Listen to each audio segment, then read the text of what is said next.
Hello दोस्तों, लक्ष्य academy के ऑनलाइन प्लेटफॉर्म पे आपका स्वागत है। आज देखेंगे प्रतिलेख संख्या 9, स्पीड 80 वर्ड पर मिनट। आपका समय शुरू होगा 5 सेकेंड बाद।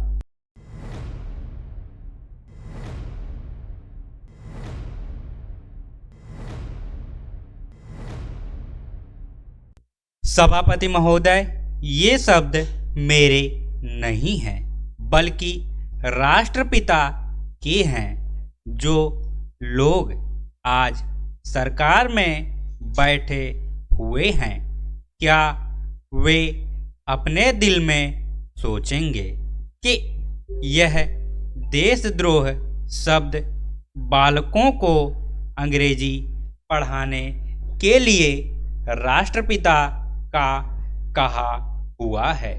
आज 54 वर्ष देश को स्वतंत्र हुए हो गए हैं, लेकिन राष्ट्रपिता की इस बात पर आज तक ध्यान नहीं दिया गया है।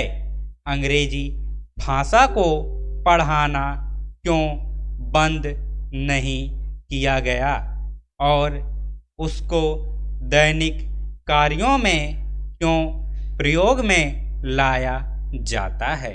मैं इस बात को कई बार इस सदन में कह चुका हूँ और मैंने इस विधान परिषद की नियमावली में 1 वर्ष पहले एक संशोधन भी रखा था, लेकिन मेरा दुर्भाग्य है कि वह संशोधन वर्ष भर से इस सदन में प्रस्तुत नहीं हो सका।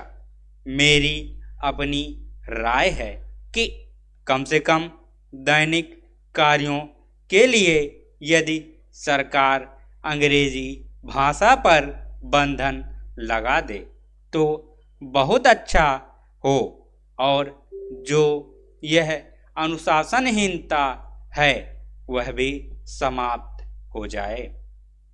Para change. सभापति महोदय, जैसा कि मेरे मित्र ने कहा, लड़कों के माता पिता अंग्रेजी का प्रयोग करते हैं और उनके शिक्षक भी उसका प्रयोग करते हैं।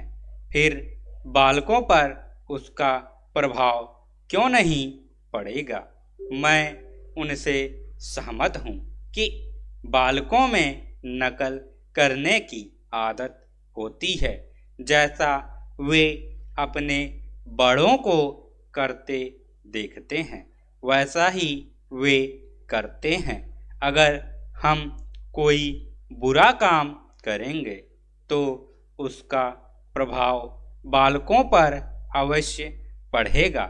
आप देखेंगे कि जिस मनोवृत्ति के माता पिता और शिक्षक होते हैं, उसी प्रकार के बालक भी होते हैं।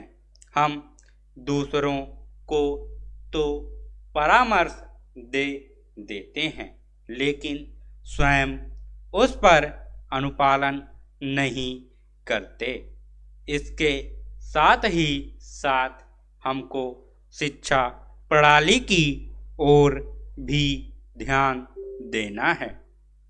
शिक्षा के जिन तरीकों को आजकल अपनाया जा रहा है वे वास्तव में लाभकारी नहीं हैं। सरकार की ओर से इस प्रकार का आदेश होना चाहिए कि 14 वर्ष तक बालक को अपनी मातृभाषा में ही शिक्षा दी जाएगी और दैनिक कार्यों में भी अंग्रेजी का प्रयोग नहीं होगा। इस प्रस्ताव में अनेक महत्वपूर्ण बातों की ओर ध्यान दिलाया गया है।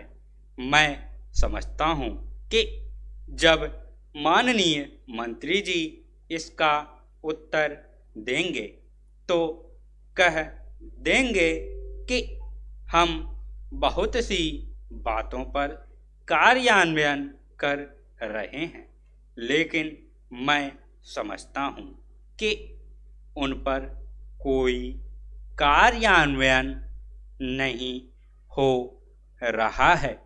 समाप्त।